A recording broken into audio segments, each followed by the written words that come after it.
Welcome to Samba Samba. Enjoy the video. You start now, power off, unplug, and ground yourself to protect components.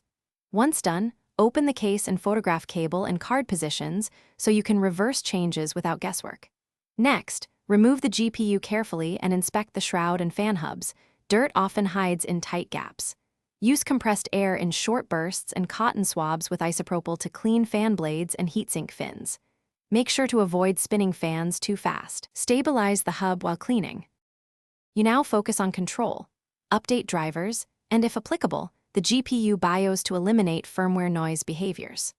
Once done, open your vendor control app or MSI Afterburner and create a custom fan curve that prioritizes silence at idle and gradual ramp under load.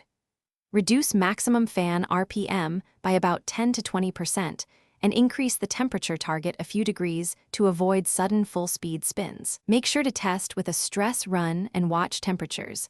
The goal is quieter operation without You finish by improving cooling efficiency to allow quieter fans. Reapply a high-quality thermal paste and evenly seat the cooler. This lowers temperatures so fans run slower. Once done, consider swapping to low-noise fans or add rubber dampeners to reduce vibration and case resonance. Make sure the GPU is securely mounted and cables are tidy. If noise persists, isolate whether it's coil whine versus fan noise. Try a different PSU or underclock slightly. Troubleshoot by reverting changes one at a time to identify the cause. Thanks for watching. Consider subscribing if we helped you.